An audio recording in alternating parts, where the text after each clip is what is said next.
Good morning everyone, it's Anne Sinclair from Digestive Detective. I thought I'd get on this morning and talk about habits. I've heard lately this week in clinic anyway, yesterday I had a couple of people say, oh, it's easy for you because habits come naturally, and I've got to tell you they really don't.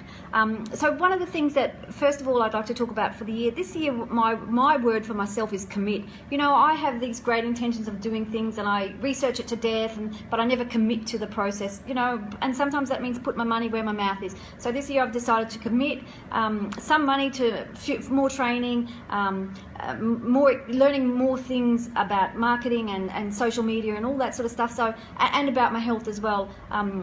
Committing to that process, and that's really about the start of forming a new habit. You have to commit to the process. So a couple of things that are important to form a new habit is it takes around 21 days to get a new habit started. So you need to start with small steps. You know, you can't wake up today and decide that yes, you're going to eat 50 different fruits and vegetables this week, and you know, it's a process. It's a small step at a time. And what I suggest to people is that you start with one thing and then you make sure that's really solidified, and then you move on to the next thing. So focus on your long-term goal. You know, do you want to eat a large variety of vegetables? Are you looking to maintain your weight? Are you looking to get your gut function better? You know, start breaking these things down to small bits. So if you want gut function to be better, but you're eating white bread and pasta every night, well, you know, there's a step you can take to start with. So commit to saying, well, one meal every day I'm actually going to change to eat better healthy snacks and healthy meals, bringing in more vegetables to what I can tolerate. And then, so if you do that every day for 21 days, it will become a habit.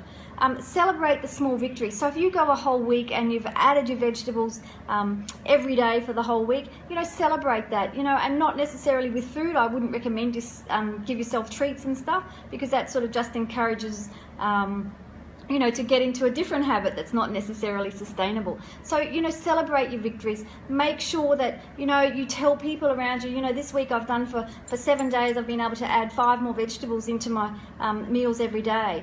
So do the things that really make a difference to you. Don't, you know, look at something that's not really going to help. For a lot of people, I see most people don't drink enough water, and that's my goal for the year, is to have more water. So every day since the start of the year, I've got out of bed and had 2 glasses of water. Is it easy? No, because I hate the taste of water, but I'm doing it every day, and it hopefully will become a habit, and I feel better for it. My skin looks better for it, so you know, it's worth doing.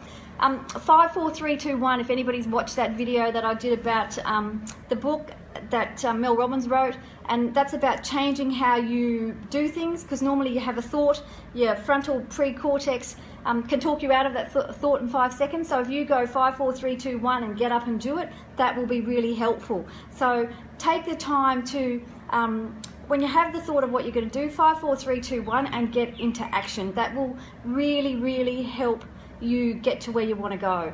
And I know for me that it helps get me moving, because I can be a procrastinator to no end. Some practical tips you can do. Set reminders on your phone. Everybody's got their phone in their hand all the time, so if water's an issue for you, set the reminder that every 3 hours you need an alarm to get you to drink, you know, to make sure you're filling up your cup of water. Or you'll slip back into the old habits straight away. If you do slip back into the old habits, don't punish yourself. You're human. We all do it. So, you know, be kind to yourself, because you get better results with kindness than you do beating yourself up. I mean, we beat ourselves up forever, so let's try being kind to ourselves. So let's do that. Remember yourself. Remember the reasons why you want to change. You know, why are you changing? You know, what is it about the situation you're in now that you want to change? You know, bring that why into your whole reason for doing it, and you'll find you'll be much more motivated, much more consistent, and be able to keep going.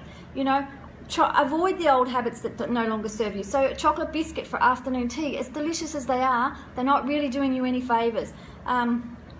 Mine biggie was the chocolate after dinner. You know, every night I would eat 4 or 5 or 6 or a whole block of chocolate after dinner every night, and it became a habit, you know, and then kilos started to pile on. So, you know, you really have to take stock of that and go, well, you know, let's not do that after dinner every night. Let's do something else. So now I have a cup of tea, and if I feel like a chocolate, I'll go for a walk or do something else. Get up and read a book for 10 minutes, or, you know, really. So the things that you should do is focus on your goal that you want, whether it be better gut health, to lose some weight, to do some more exercise. You know, set a reminder on your phone and be consistent. Do it every day. And remember, if you drop off, you're only human. Get back on the wagon tomorrow. So they're the things that I would suggest that, you know, you start to form new habits and get to where you want to be, rather than sort of, you know, starting and stopping. You know, there's a real expectation with the New Year's resolutions and stuff that you'll be able to just do something and it'll be easy. It's not easy. So just keep doing a little bit every day and you'll get to where your goal is.